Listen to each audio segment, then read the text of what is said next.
This is Jack Dugan and Charlie Bradley, and we took on the Earls versus the Board of Education in Pottawatomie County.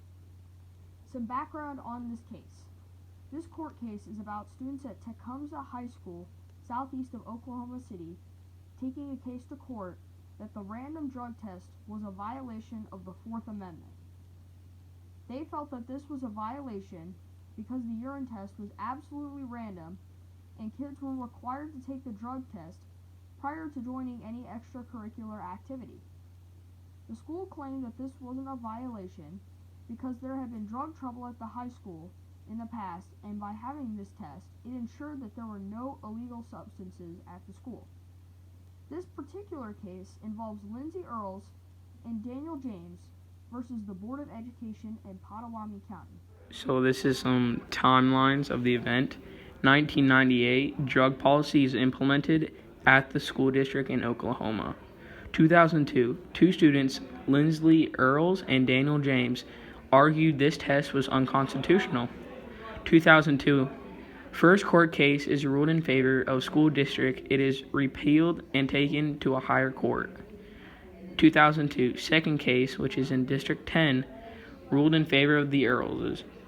March 19, 2002, case is argued in the Supreme Court. June 27, 2002, case is ruled in the Supreme Court constitutional, and there is no violation of the Fourth Amendment. These are the case events for the Earls versus Pottawatomie County Board of Education. First, it started in the district courts, where the Board of Education was favored. After the district court, the students asked the 10th District of the United States of America to hear their case, and it was accepted.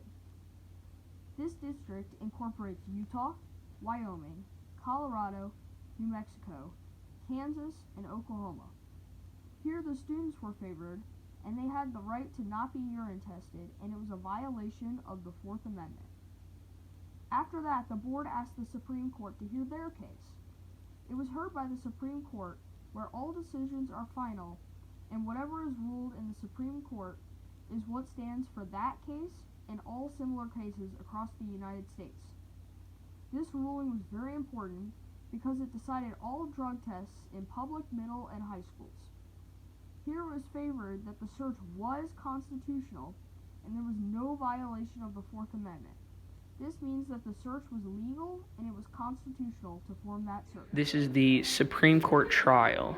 The Supreme Court trial was a very important trial. Whatever the Supreme Court rules is what applies for all other trials similar.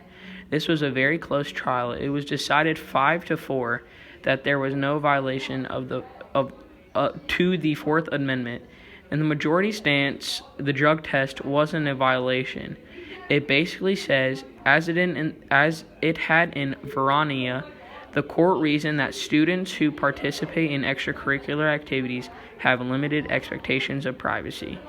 It also found that the required confidentiality further is insofar as the court explained that the results were not given to concluded that the invasion of students' privacy was not significant.